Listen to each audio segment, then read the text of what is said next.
Welcome to Lecture 4, where we'll talk about how we store and use Bitcoins in practice. In section 4.1, we'll talk about the simplest way of storing Bitcoins, and that is simply putting them on a local device. Now, just to review, in order to spend a Bitcoin, you need to know two kinds of things. First of all, you need to know some information that's stored on the public blockchain. You need to know what the identity of the coin is and how much it's worth, for example. And along with that, you also need to know the secret key of the owner of the Bitcoin. Presumably that's you.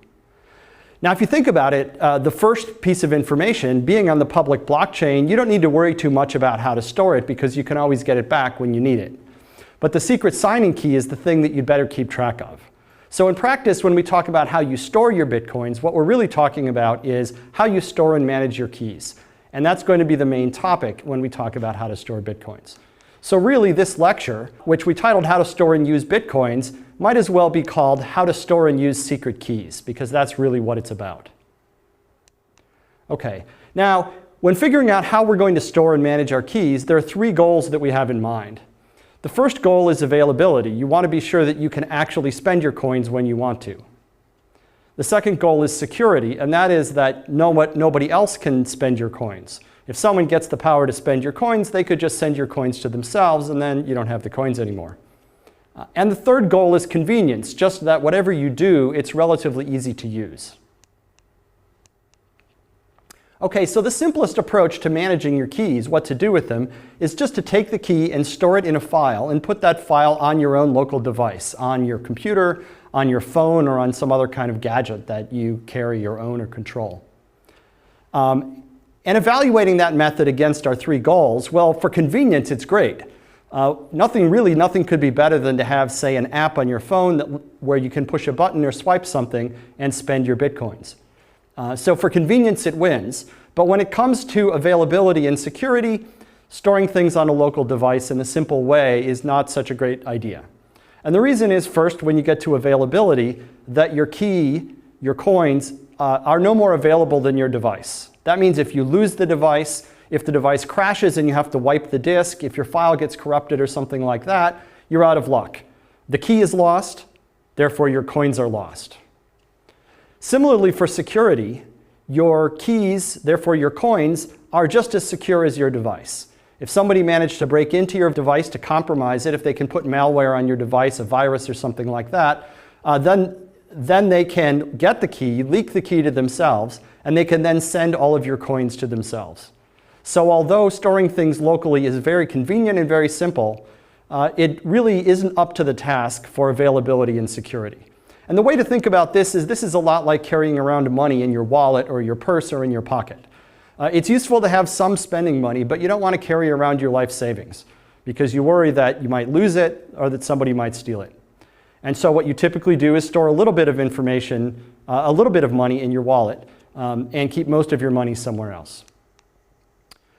Now, in order to do all of this, we typically, if we're going to follow the local storage approach, we typically use wallet software. And that's just software that manages all the details of keys and makes things convenient. It keeps track of your coins. It gives you a nice user interface. If you want to send $4.25 worth of Bitcoins to your local Starbucks, the wallet software will give you some easy way to do that. And by the way, if you're using wallet software, once you're using software to manage keys and such, it's a nice trick, it's a useful trick to use a whole bunch of different addresses, a whole bunch of different keys.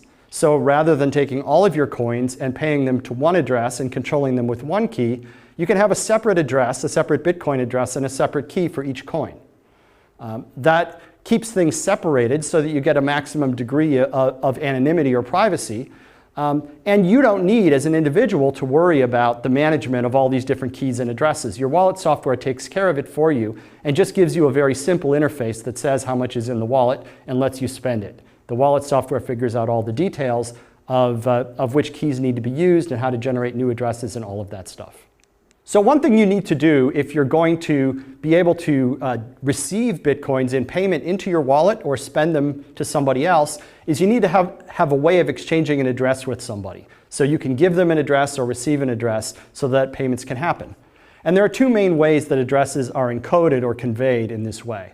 The first one is as a text string, and the second is as a QR code. So as a text string, what we do is we take the bits of the key and we encode it as a number in base 58 notation, and then we use these 58 characters to encode the digits in our base 58 notation.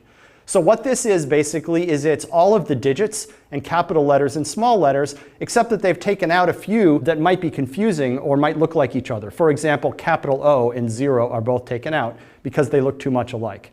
But other than that, most of the characters are here, and you can encode first in base 58 notation and then using this alphabet. The second method for encoding a Bitcoin address is as a QR code, something like this. This is a simple 2D barcode. And you can do something like point your phone at this, take a picture, and your phone can scan it and recover the bits of the address. And so this is the sort of thing you might use, for example, in a store, or if you want to have a phone-to-phone communication. My phone might display a barcode like this, which is my address on it, and your phone might take a picture of it in order to get the address. So this down here actually is an active address, and if you'd like to give me some Bitcoins, feel free to do so.